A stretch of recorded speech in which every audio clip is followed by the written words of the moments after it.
Yes, baada ya Simba kumtambulisha kocha Dimitar Pantev, kumekuwa kuna vitu vingi ambavyo vipo hapo ndani yake, na session hii ni mahususi kwa ajili ya kwenda kujibu baadhi ya maswali ya watu ambao wamekuwa wakijiuliza juu ya nafasi ya kocha huyu katika michuano ya kimataifa. Ikumbukwe huyu ni kocha kwa maana ya taaluma yake, lakini klabu ya Simba imemtambulisha kama meneja. Sasa tukianzia hapo hapo kwenye eneo la meneja, meneja kwenye muktadha wa kwetu huku, meneja anakuwa na kazi maalum ambayo ni kusimamia wachezaji, lakini huo muktadha wa meneja katika mataifa mengine, meneja anaweza kuwa kocha, yani kocha pia anaweza kuwa meneja. Yes, kwa hiyo ni vitu ambavyo vipo, inategemea na context au muktadha. Sasa kwa muktadha wa kwetu huku, kwenye kikosi cha Simba, hususan tukienda moja kwa moja kwenye kikosi cha Simba, wamemtambulisha Dimitar Pantev kama meneja wa kikosi hicho. Maana yake ni nini? Kwa nini wamefanya hivyo? Nimeona kuna baadhi ya watu jana, baadhi ya waandishi ambao waliripoti kwamba ametambulishwa kama huyu kocha mpya wa Simba, wamekosoa sana, wakidai kwamba huyu ni meneja wa kikosi cha Simba. Of course wakosa hii wale ambao wanadai huyu ni meneja, lakini huyu ni kocha ambaye hana qualifications, hana vigezo vya kusimama katika technical staff, hususan katika michuano ya kimataifa. Yes, kwa hivyo huko ndiko ambako Simba wanapicha nako kubwa, wanataka kuona wakipata kocha ambaye anaweza kuwavusha wafanye vizuri. Sasa huyu Dimitar Pantev, yeye qualification zake hazimtoshi kuwa kocha pale, kwa sababu yeye ana UEFA A. UEFA A ni leseni ambayo haitoshi kusimama katika michuano ya CAF. CAF waliweka requirements zao, tena ilikuwa kuelekea msimu mwaka juzi, waliweka requirements zao kwamba anayeruhusiwa kuwa kocha awe na CAF A license. CAF A license. Ukiangalia hiyo license ni kama ile ya UEFA tu, kwa maana ya UEFA A license, lakini wenyewe wametaka ya CAF kwa sababu wana vitu vyao, wana sheria zao tofauti na za UEFA. UEFA ni shirikisho kama ilivyo mashirikisho mengine. Kwa hiyo CAF wameleta sheria zao kwamba wanahitaji kocha wao awe na CAF A au awe na CAF Pro license, anaweza kusimama, au awe na UEFA Pro license, manake ni zaidi ya UEFA A ambayo yuko nayo Dimitar Pantev. Kwa hivyo hizo requirements ambazo zinahitajika na kwa mujibu wa matakwa ya CAF, unakuta huyu moja kwa moja huyu kocha qualify katika hizo requirements ambazo wanazihitaji CAF. Sasa huyu anakaje katika benchi? Ili akae katika bench inabidi aingie kwa mgongo wa meneja, kwa sababu meneja, team manager, katika bench ana authority ya kukaa pale. Kwa hiyo akikaa katika bench, maana yake tutarajia kwamba Dimitar Pantev ndo atakuwa anaifundisha timu katika uwanja wa mazoezi. Matola atakuwa akimsaidia.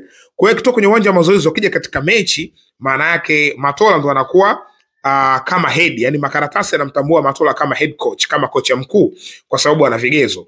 Lakini Dimitar Pantev anatambulika kama manager. Sasa manager kuna wakati anaruhusiwa kusimama katika ile tunnel ya kusimama kocha, na ndio maana huyu tumemwona tangu akiwa na Orapa United. Unajua kuna watu wanajiuliza huyu bwana alivyokuwa Orapa United na timu ilicheza mpaka hatua ya makundi na yeye akiwepo, kwa sababu huyu alitimuliwa Orapa baada ya kupoteza kwa margin kubwa ya mabao dhidi ya USM Alger, ile baada ya kichapo cha mabao 6-0 ndo akamuondosha pale, lakini alisimamia mechi nyingine kadha wa kadha. Sasa katika kikosi cha Orapa alikuwepo katika bench, lakini ambaye alikuwa akisimamia kwa maana ya makaratasi kumtambua kama head coach ni Gadman Tiso, ambaye ni Mboswana wa pale pale, ni kocha ambaye alifanya naye kazi huyu, na huyu ndo alikuwa kama assistant coach, kwa maana kocha msaidizi ambaye alikuwa kwenye kikosi cha Orapa United, na ni miongoni mwa makocha ambao wana CAF A license ambayo ilitolewa na shirikisho la soka la Botswana. Katika orodha ya makocha wa ndani wa Botswana, huyu ni miongoni mwa wanufaika wa ule mpango. Haya, tukiachana na Orapa United, baadaye alienda Gaborone United na tulimuona katika mechi mbili ambazo walicheza. Ile mechi ambayo ilichezwa kule Gaborone United, ambayo ilichezwa kule Botswana, kuna muda alikuwa katika stand huku, yani akuwepo pale katika technical staff, katika bench. Alafu katika bench alisimama mtu mmoja anaitwa Khalid Niyonzima. Yes, huyu ni Mrundi ambaye ndo alisimama kama kocha mkuu, na zile documents zote zilimtambua huyu kama kocha mkuu. Dimitar Pantev, mechi ya pili ambayo ilichezwa huku kwa Mkapa, alisimama katika benchi pale la Gaborone United, na alisimama kwa hiyo engo ya kuwa yeye ni meneja, lakini Khalid Niyonzima ndiye ambaye alisimama kama kocha mkuu kwa maana ya requirements au uhitaji wake. Na hata katika pre-match meeting, post-match meeting, zote hizo alienda Khalid Niyonzima. Sasa Khalid Niyonzima ni kocha wa magolikipa, yani ndani ya Gaborone United yeye ni kocha wa timu ya wanawake, Gaborone United Ladies, yeye ni kocha wao. Lakini ndani ya hii senior timu ya wanaume, huku yeye ni kocha wa magolikipa, kwa sababu ana hiyo ndo qualification yake. Kwa hiyo ni kocha ambaye amekidhi viwango, ametokea Burundi, amequalify kusimama kama kocha mkuu. Kwa hivyo amechukuliwa kwa ajili ya hizi mechi za kimataifa ili aweze kusimama kama kocha mkuu, lakini pia kocha wa magolikipa, kwa maana kufundisha magolikipa pia, kwa sababu taaluma yake ndio ipo huko. Kwa hiyo mazingira yako hivyo, na hii sio mara ya kwanza kutokea situation kama hizi. Zimeshatokea mara nyingi tu, hata hapa Tanzania zimetokea sana.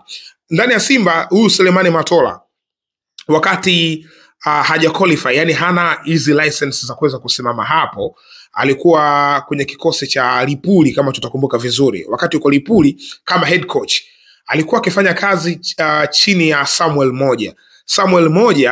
Huyu ndo alionekana kwenye makaratasi kama ndo head coach, kocha mkuu, na Selemani Matola alisomeka kama kocha msaidizi, lakini uhalisia Matola ndo alikuwa akifundisha ile timu ya Lipuli. Lakini katika field, kwa maana mechi imeanza pale, Matola anakaa katika bench, anasimama pale na Samuel Moja. Kwa hiyo mazingira yako hivyo. Lakini pia imekutokea hapa Tanzania pia, tumewe kuona kwa Bruno Ferry akisomeka kama ndo kocha mkuu wa kikosi cha Azam. Wakati huo Yusuf Dabo ndiye alikuwa kocha mkuu kwa maana ya zile qualification zake. Na hata Dabo alivyotimuliwa ndani ya Azam, alivyokwenda zake AS Vita Club, baada ya kufika kule alimchukua tena Bruno Ferry kwenda kufanya naye kazi kwa ajili ya kwenda kujificha kwenye kile kivuli cha ile license, ili na yeye anufaike nayo katika huo mpango. Kwa hiyo unaona ni vitu ambavyo vipo, na wapo makocha ambao hawaja qualify katika huo muktadha, na wapo makocha wengine ambao wanapewa nafasi ya kusimama katika mechi. Sasa hapo maana yake nini? Maana yake Matola katika uwanja wa mazoezi, Pantev Dimitri atakuwa akifundisha ile mipango, atakuwa akimshirikisha Matola moja kwa moja, alafu wanaenda kuifanyia kazi. Muda wa mechi Matola anatakiwa kusimamia mpango kazi wa kocha Dimitri Pantev. Kwa hiyo mazingira yako hivyo, lakini kuna story ambayo bado endelea kuifuatilia kwa undani zaidi. Inaelezwa kwamba Simba wanataka kushusha kocha mwingine, yani licha ya uwepo wa Dimitar Pantev, sio anaondoka Dimitar, hapana, Dimitar yupo, lakini kuna kocha mwingine analetwa ambaye ni proposal ya huyu kocha kwa maana ya Dimitar Pantev. Kwa hiyo ni story ambayo naisubiri. Kuna vitu fulani vya kuthibitisha ili tuje hapa kwa ajili ya kuja kuichakata kiundani zaidi, lakini kwa sasa mazingira yako hivyo. Sasa uwe na nafasi ya kucomment hapo, ya kutoa maoni yako kwa mtazamo wako. Unaona kulikuwa kuna haja ya kumchukua Dimitar Pantev? Lesson zake hazitoshi kusimama katika michuano hiyo ya CAF, au ilikuwa haina haja, wangeweza kutafuta kocha mwingine? Wewe mtazamo wako kwa wapi? Basi weka comment hapo katika comment section, lakini usisahau kusubscribe. Na hii ni Mzinga Sports.